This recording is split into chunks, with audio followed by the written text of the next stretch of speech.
YCP rebel ఎమ్మెల్యేలు MLC lunch motion petitions పై AP హైకోర్టులో విచారణ జరిగింది. ఇరు వర్గాల వాదనలు విన్న కోర్టు తదుపరి విచారణను వచ్చే నెల 26కు వాయిదా వేసింది.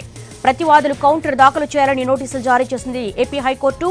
అనర్హత విచారణ నోటీసులు రద్దు చేయాలని 4 వైసీపీ రెబల్ ఎమ్మెల్సీలు రామచంద్రయ్య పిటిషన్ వేశారు.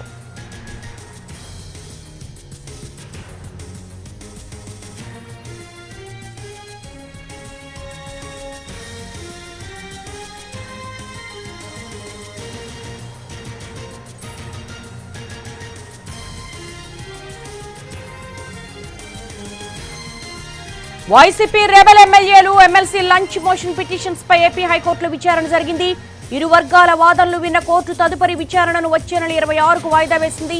ప్రతివాదులు కౌంటర్ దాఖలు చేయాలని నోటీసులు జారీ చేసింది ఏపీ హైకోర్టు. అనర్హత విచారణ నోటీసులు రద్దు చేయాలని 4 వైసీపీ రెబల్ ఎమ్మెల్యేలు ఎమ్మెల్సీ రామచంద్రయ్య పిటిషన్ వేశారు.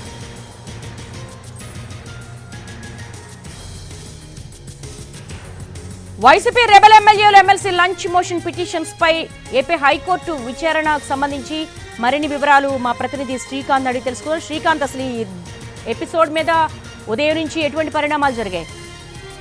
రెబల్ ఎమ్మెల్యేలు 4, అదేవిధంగా ఒక ఎమ్మెల్సీ సి రామచంద్రయ్య 5 కూడా తమ అనర్హతకు సంబంధించి స్పీకర్ జారీ చేసిన నోటీసుని సవాల్ చేస్తూ హైకోర్టులో ఈ రోజున లంచ్ మోషన్ పిటిషన్ అయితే దాఖలు చేశారు. దీనికి సంబంధించి కొంత సమయం కావాలనే విషయాన్ని అడగడంతో పాటు స్పీకర్ జారీ చేసిన నోటీసులను కూడా రద్దు చేయాలని చెప్పి ఆ ప్రేయర్ లో కూడా పిటిషన్ లో కూడా కోరటం కూడా జరిగింది. దీనికి సంబంధించి విచారణ ఇరు వర్గాల వాదనలు వినడంతో తీర్పు రిజర్వ్ చేసి తీర్పు ప్రకటిస్తామని చెప్పినటువంటి న్యాయస్థానం ఆ ఇరు వర్గాల న్యాయవాదులు ఎదురు చూసినప్పటికీ కూడా కొద్దిసేపటి క్రితమే దీన్ని తదుపరి విచారణని వచ్చే నెల 25కు వాయిదా వేస్తూ కూడా ఆదేశాలు ఇవ్వడం కూడా జరిగింది. ఇక పిటిషనర్లు ఎవరైతే ఉన్నారో ఎమ్మెల్యేలు ఎమ్మెల్సీ ఆ పిటిషన్ లో ప్రతివాదులుగా ఉన్నటువంటి స్పీకర్ తో పాటుగా లెజిస్లేచర్ కి సంబంధించిన ప్రిన్సిపల్ సెక్రటరీకి కూడా కౌంటర్ దాఖలు చేయాలని ఆదేశాలు ఇవ్వటం కూడా జరిగింది. ఈ దశలో ప్రస్తుతం ఉన్న పరిస్థితుల్లో మేము జోక్యం చేసుకోలేమని కూడా హైకోర్టు కామెంట్ చేసినట్టుగా మనకి తెలుస్తోంది. ఈ నేపథ్యంలోనే తీర్పు ఇస్తామని చెప్పినప్పటికీ కూడా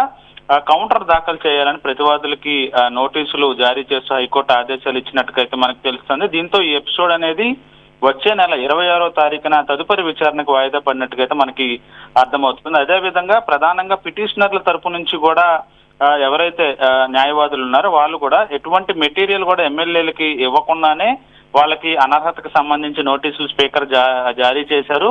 అదేవిధంగా ఎమ్మెల్యేలుగా తమ వాదనను కూడా వినిపించకుండానే నోటీసులు జారీ చేశారనే విషయాన్ని కూడా కోర్టు దృష్టికి తీసుకొచ్చినట్టుగా మనకు తెలుస్తోంది. అదేవిధంగా వీళ్ళు 4 ఎమ్మెల్యేలు ఎమ్మెల్సీలు కూడా ఈ విషయం ఏదైతే ఉందో అనర్హతకు సంబంధించి అది ఉద్దేశపూర్వకంగానే చేశారనే విషయాన్ని న్యాయస్థానం దృష్టికి కూడా తీసుకెళ్లిన పరిస్థితి కూడా ఉంది. ఈ మొత్తం వ్యవహారం కూడా చట్ట విరుద్ధంగా అంటే 1986 అనర్హత చట్టానికి సంబంధించి విరుద్ధంగా జరిగిందనే అంశాన్ని న్యాయమూర్తి దృష్టికి కూడా తీసుకెళ్లినప్పటికీ కూడా ఎటువంటి మధ్యంతర ఉత్తర్వులు జారీ చేయకుండా న్యాయస్థానం వచ్చే నెల 26కి వాయిదా వేస్తూ కూడా ఆదేశాలు ఇచ్చి కౌంటర్ దాఖలు చేయాలని ప్రతివాదులకి ఆదేశాలు ఇచ్చింది. దేవి. All right Srikanth.